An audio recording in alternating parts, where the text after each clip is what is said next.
Rob, we're going to start off with you in this versus. So who would you choose when we get Anthony saying James Gunn as a DCU director versus James Gunn as an MCU director? Well, I mean, I have to say, so James Gunn has made 2 feature films in the DC universe. One first being The Suicide Squad.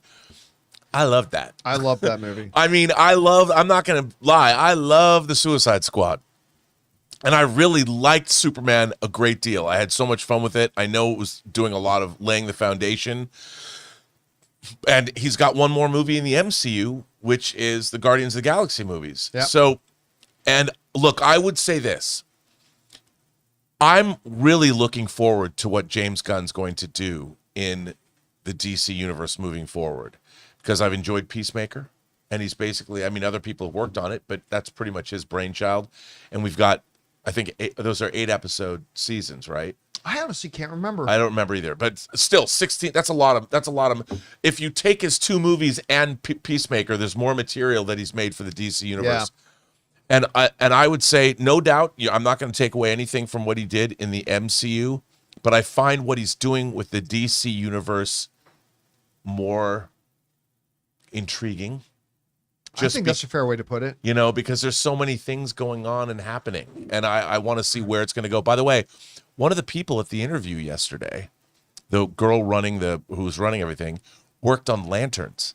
Really? Yeah, and because she didn't know anything about me. I'm like, so what can you tell me about lanterns? And she was I guess PAing, and they were shooting a lot of it here on the Warner lot.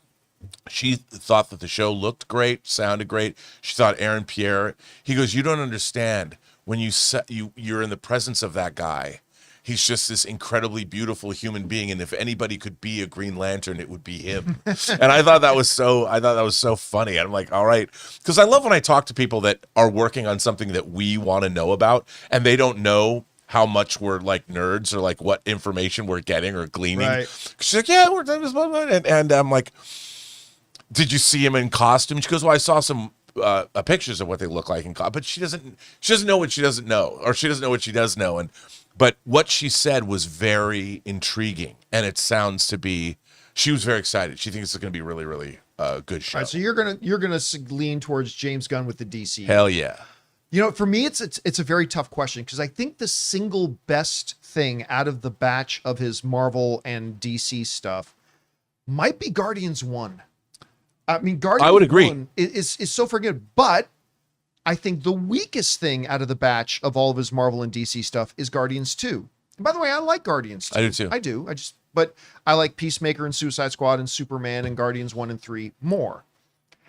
I'm going to go the same as you. I'm going to lean towards his DCU stuff, because he's been able to show that he's taken all the great stuff he did in the MCU.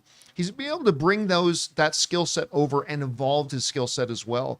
And pardon me, it's a little bit more diversified. So by a very, very thin margin, I'm going to say James Gunn, the DCU director. Hey guys, thanks so much for watching this video. Make sure you like the video, leave a comment, and subscribe to our channel. And don't forget, we have a daily podcast called the John Campea Show podcast, available on Apple Podcasts, Spotify, or your favorite podcasting app of choice. Go and subscribe to it today so it'll be there when you need it.